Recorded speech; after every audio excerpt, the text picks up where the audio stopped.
El día de hoy toco una clase muy bonita y bastante corta acerca de trastornos de la conducta alimentaria. Ya, chicos, en primer lugar vamos a ver unas definiciones iniciales, como son la pérdida de peso. ¿Sí? Recuerden que esta pérdida de peso se va a dar debido a una ingesta energética que sea muy baja, que no cumpla con los gastos energéticos, ¿verdad?, que el paciente tiene, o en caso que el gasto energético esté aumentado, como habíamos visto en pacientes que eran grandes quemados, politraumatizados, con cirugías mayor, etcétera, etcétera, ¿sí? Em, También esta pérdida, recuerden que puede ser de tipo involuntaria. Muchas veces uno para perder peso hace dieta, pero en caso sea involuntaria, sí es algo en lo que nosotros nos debamos preocupar, ¿verdad? Un problema médico, psiquiátrico, sí podría ser parte o podría causar una pérdida de peso involuntaria. Se dice que esta pérdida es importante a nivel clínico, o sea, para nosotros es importante cuando es de más del 5% del peso corporal del paciente que se pierde en un periodo de 6 meses. Eso es importante, ¿sí? Tomar en cuenta eso. Y recordar también dos definiciones muy importantes. La sarcopenia, que vendría a ser la pérdida de la masa magra, o sea, de la masa muscular, y el síndrome consultivo, y que esto aquí lo marquen, por favor lo subrayen, porque este síndrome consultivo es definido como la pérdida involuntaria, recuerden, tiene que ser involuntaria, de más del 10% del peso corporal del paciente en un mes o 30 días. ¿Sí? Eso ha venido en sus preguntas de examen. Entonces, según la OMS, una pérdida significativa del peso se refiere a, por ejemplo, dependiendo del tiempo, ¿verdad? Si pierdes 2 kilos en un mes, eso, por ejemplo, es una pérdida importante. El 5% en un mes, o el 7,5% del peso en 3 meses, o el 10% del peso en 6 meses, ¿ya? Esto no es, bueno, esto es más que nada por información, pero recuerden más que nada estos de aquí. Las definiciones, la sarcopenia, el síndrome consultivo, eso me interesa que se acuerden. En estos casos, lo que debemos evaluar en los pacientes es el peso que ha tenido anteriormente, el patrón y la duración de esta pérdida de peso, o sea, si hubo momentos en los que subió de peso y los que bajó de peso, o si es que fue continuamente la pérdida de peso, en cuánto tiempo, ¿verdad? Determinar si es intencional, de repente el paciente está desarrollando algún tipo de anorexia o quiere hacer una dieta que es muy restrictiva, ¿verdad? Establecer si existen condiciones funcionales, o sea, si es que no es por culpa del paciente, ¿no? De repente hay un problema ahí de mala absorción, algo así, ¿sí? O es algo psicológico, o también está asociado a algún fármaco, ¿verdad? Todo eso se debe evaluar en la historia clínica de esos pacientes. ¿Sí? Y aquí, bueno, están imágenes de lo que es la pérdida de masa magra, ¿verdad? La sarcopenia. Aquí podemos ver un músculo de un paciente normal, un paciente sano, y luego vean, por ejemplo, un paciente ya bastante mayor, miren cómo el músculo realmente es reemplazado por masa grasa, ¿sí? Esa es la sarcopenia, la definición de sarcopenia. De ahí tenemos que definir lo que es anorexia, vamos a ver anorexia, bulimia, ortorexia, etc. Pues la anorexia vendría a ser un trastorno de la conducta alimentaria en la cual va a haber inanición, o sea, el paciente no come, miedo excesivo a engordar, un miedo, una fobia a subir de peso, y además de otros síntomas que vamos a ver más adelante. Se da aproximadamente en menos del 1% de la población y es más frecuente en mujeres. Recuerden que el inicio es más en la adolescencia, ¿sí? 14 hasta los 18 años. Como pueden ver, el 90% es en mujeres y tiene una tasa de mortalidad muy alta y también de recaídas. O sea, los pacientes es muy difícil que se rehabiliten de una anorexia nerviosa.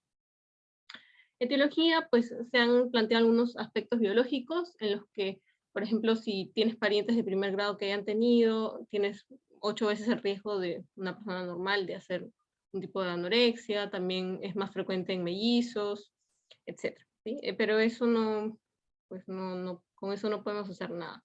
Pero sí hay factores sociales que es bastante importante, ¿verdad? La exigencia, lo que vemos en las revistas, en Instagram, en TikTok, la exigencia esa de uno mismo verse bien, verse delgado, verse como las personas que vemos que en realidad muchas veces no son reales, ¿verdad? O son fotos editadas, etc.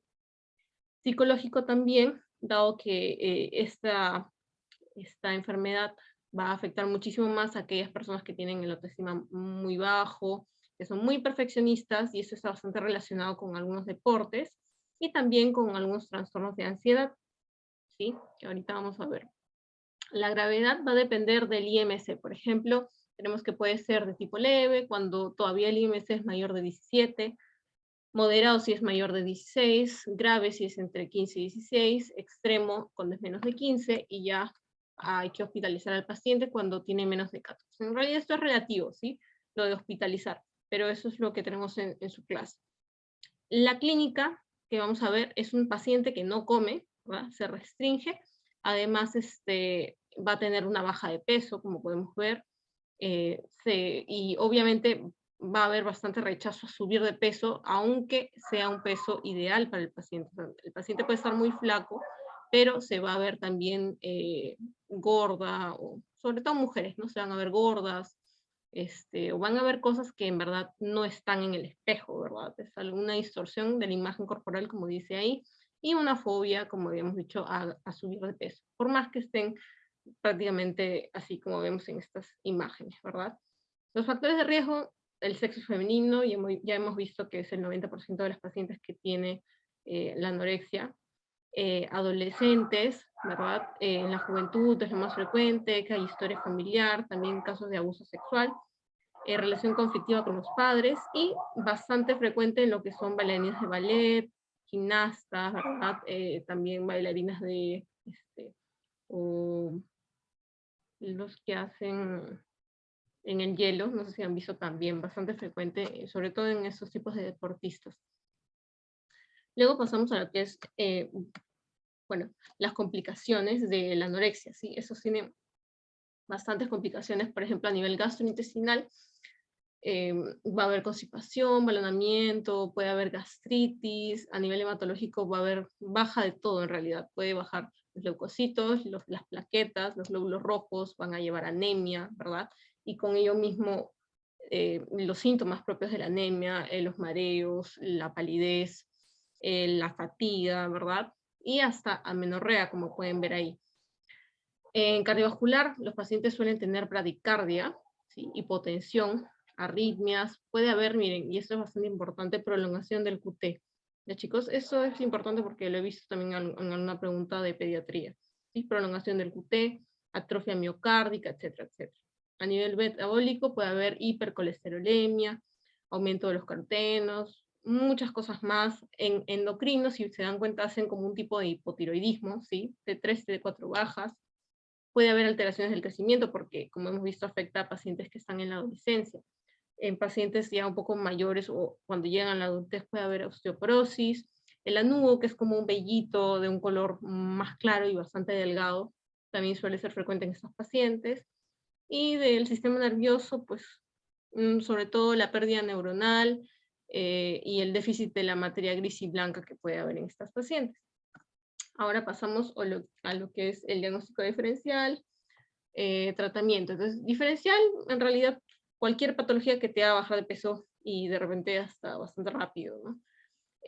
Neoplasias, enfermedades de tejido conectivo, que son autoinmunes, síndromes de mala absorción, el hipertiroidismo, ¿verdad? Enfermedades psiquiátricas, también algún otro tipo de enfermedad. En el tratamiento, recuerden que tiene que ser multidisciplinario, tiene que llevar psiquiatra, un psicólogo, un nutricionista, alguien que haga terapia y además no solamente individual, sino de familia. Lo que tratamos es de devolverle el peso que tenía el paciente cuando estaba sano, pero se hace de manera bastante progresiva, ¿sí? Normalizar el patrón alimentario, o sea, tratar de volver a la normalidad. No es para nada fácil, ¿sí? Y también recuerden que muchas veces va acompañado de depresión, algún otro trastorno psicológico que también se debe tratar a la vez. Pues a veces tratando esto podemos mejorar mucho lo que es la nutrición del paciente. Se puede hospitalizar en caso ya haya una descompensación, como hemos visto pueden hacer hipotermia, bradicardia, hipotensión, arritmias, ¿verdad? Cuando ya las comorbilidades psiquiátricas están bastante aumentadas o ya la paciente ha tenido intento de suicidio, cuando no se puede hacer la psicoterapia de forma ambulatoria, de repente no tiene apoyo familiar, no tiene quien la lleve o no va a ir sola, ¿verdad? y cuando haya falta total de los hábitos compulsivos, en caso la paciente también, hay casos en los que las pacientes también, junto con el no comer, cuando las obligan a comer, ¿verdad? Tienen esos hábitos de vomitar. Listo, entonces medicamentos, ya hemos visto tratar la depresión con antidepresivos o estabilizadores del ánimo, y en la nutrición se hacen planes dietéticos, como les digo, de forma progresiva. ¿Sí? Si es muy severo, muchas veces se puede usar sondas, ¿verdad? Es el soporte enteral cuando la paciente ya está hospitalizada. Luego tenemos lo que es la bulimia. En este caso ya hay una diferente conducta. En este caso la paciente sí se alimenta y muchas veces suele tener un peso normal, ¿sí? Pero tiene conductas compulsivas, o sea, tiene ese momento de atracón y luego del atracón se siente culpable y tiene una conducta purgativa, que usualmente suele ser el vómito, pero puede ser otro tipo, pueden ser laxantes, pueden ser enemas, perdón, o puede ser que haga mucho ejercicio para tratar de compensar esto que ha comido, ¿sí? Este sí es más frecuente, como pueden ver, 1% de la población, otra vez más frecuente en las mujeres, y suele iniciar al principio de la adultez, ¿verdad? Puede ser tipo purgativo, que es lo que les mencionaba cuando se usan laxantes, enemas, o los no purgativos que luego de comer tanto, o sea, luego del atracón, hacen un ayuno de 2 días, por ejemplo, o hacen mucho ejercicio. ¿Listo? La clínica, como les mencionaba, atracones frecuentes. Ya recuerden que el atracón está definido como la ingestión de una cantidad superior de lo normal, o sea, bastantes alimentos, y además suelen ser bastantes altos en calorías. ¿Sí? Es un momento en el que la paciente siente que le falta el control, no se puede controlar y solo come y come. Y luego de esto viene el comportamiento compensatorio, que por lo menos debe ser una vez a la semana por 3 meses. ¿Sí? Luego tenemos lo que es ortorexia, que en realidad es como una obsesión por comer saludable. En estos casos los pacientes refieren que sienten culpa cuando no cumplen con su dieta. Entonces suelen aislarse bastante de su familia, de sus amigos, porque no cumplen con la dieta que él hace. ¿Sí? Hay bastante planificación, o sea, hacen, por ejemplo, todo el domingo, se hace la dieta que van a hacer durante toda la semana, y muchas veces, bueno, en realidad la definición es que esa alimentación que ellos llevan no cumple con las calorías que requiere, no cumple con el gasto energético del paciente, por lo tanto el paciente se puede desnutrir, y, y muy aparte del aislamiento social que tiene, ¿verdad? Porque nadie come como él. Y por otro lado tenemos lo que es la vigorexia, que vendría a ser la obsesión por el estado físico hasta los niveles patológicos. En este caso también el paciente tiene una dismorfia, como vimos en la anorexia, pero la diferencia es que aquí el paciente está bastante musculoso, ¿verdad? Como pueden ver aquí, pero el paciente se ve así, muy flaco, que le falta músculo.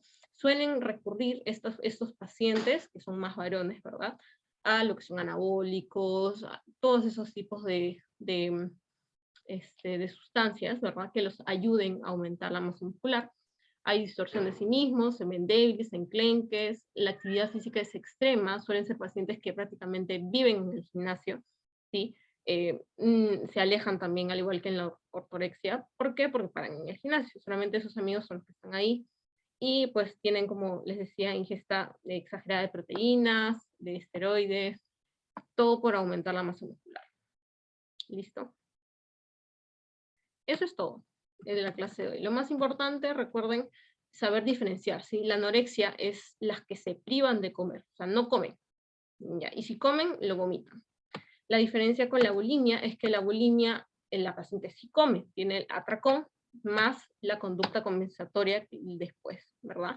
Que puede ser vomitar o ayunar, ¿verdad? No solamente es que vomiten o usen laxantes, sino también dejar de comer por días o hacer un ejercicio muy excesivo. La ortorexia, recuerden, es obsesión, no es algo normal, ¿sí? Por comer saludable. Y en realidad no es saludable, simplemente es por comer alimentos considerados saludables, pero que en realidad, o sea, una ensalada de tomate con lechuga, no va a cumplir con lo que tú necesitas durante todo el día. Le falta proteína, le falta grasa, entonces a eso se refiere con la ortorexia. Y la vigorexia, recuerden, la obsesión por estar muy musculoso, ¿verdad? A pesar de que ya lo están. Entonces hay una distorsión, por eso no es normal. ¿Listo, chicos? ¿Tienen alguna duda? Si no tienen dudas, les voy pasando el pasito. Les iba a comentar, y quería que me digan si es que les parece bien, si la próxima semana hacemos las últimas 2 clases, y ya terminamos con el curso, o... Porque en verdad las clases son bien cortitas, y pensaba terminarlo ya la próxima semana para que estén libres y puedan hacer sus demás clases, y ya no estén tan atareados para que estudien para los finales. No sé si les parece. ¿Les parece bien? Por mi parte, Paola, sí, normal. Listo. Si alguien tiene algo en contra, me avisa igual, porque eso es lo que estaba pensando hacer. Entonces sería la próxima clase un máximo de 1 hora, 1 hora y 20, no duraría mucho más. ¿Sí, chicos? Entonces ya les pasé el pasito. Igual si es que alguien no va a poder, me escribe, no hay problema. Ya, igual saben que la clase se graba, pero traten de venir que ya es la última clase y ya con eso acabamos. Entonces les doy igual 4 minutos. 4 minutos. Den su pasito y lo revisamos y eso es todo.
Listo, chicos. Creo que solo falta mandar uno.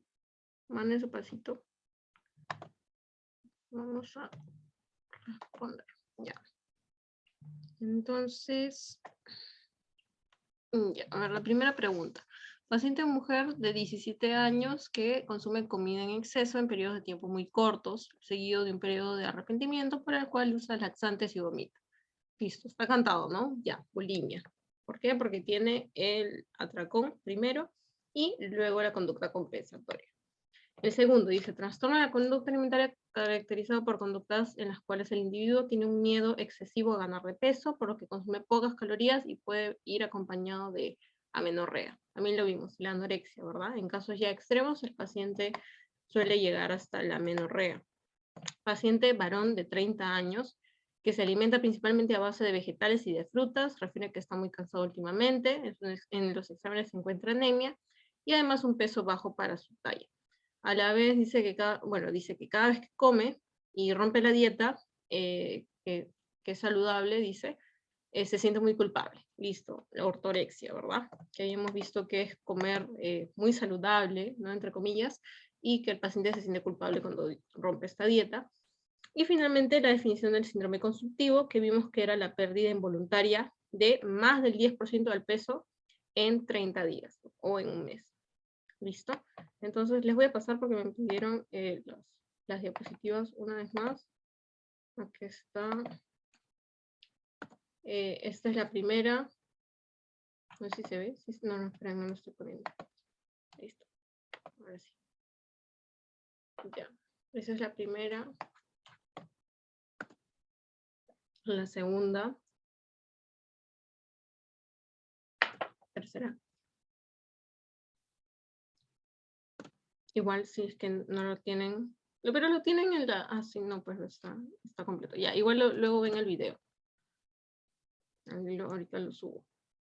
Sí, bulimia. Y la última, que es esta. Entonces, quedamos en que la próxima semana hacemos las 2 últimas clases. Sería una clase, descansamos 5 minutos o ahí mismo les mando el link de la segunda, porque se corta la grabación. Y hacemos la segunda, ya chicos, para ya acabar. Igual serían 2 pasitos más, pero ya acabaríamos con todo. ¿Sí? Entonces, eso es todo, chicos. Espero que les vaya bien, cuídense mucho, tengan buena semana y ya nos vemos. Gracias, Paola, igualmente. Gracias, Buenas Paola. noches. Gracias, Paola. Buenas Gracias noches. a todos, cuídense.